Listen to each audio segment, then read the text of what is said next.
Retinol ရဲ့အစွမ်းအမကန်ဆိုတဲ့အတိုင်းပဲ Retinol ကိုအသုံးပြုပြီးမှရနိုင်တဲ့အကျိုးကျေးဇူး9ခုကိုဒီနေ့ဒီဗီဒီယိုလေးမှာ share လုပ်ပေးမယ်နော် Retinol က collagen ထုတ်လုပ်မှုကိုလှုံ့ဆော်ပေးတဲ့အတွက်အရေးအကြောင်းတွေကိုလျော့နေစေတဲ့ fine line တွေ wrinkles တွေကိုတဖြည်းဖြည်းနဲ့သေးသွားပြီးတော့မှလျော့နေအရေးပြားကိုတင်းတင်းရင်ဖြစ်စေတဲ့ skin turnover မြန်တဲ့အတွက် cell အသစ်တွေမွေးဖွားပေးအောင်လို့ Retinol ကလုပ်ပေးနိုင်တဲ့အတွက်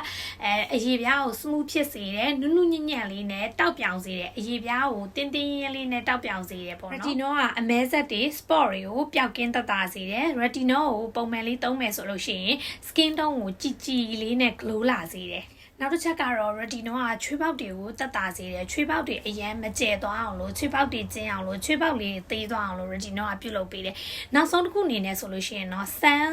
damage ပေါ့နော်နေရောင်ကြီးကြောင့်မလို့အသားရည်ပျက်စီးမှုကိုလည်း Retinol က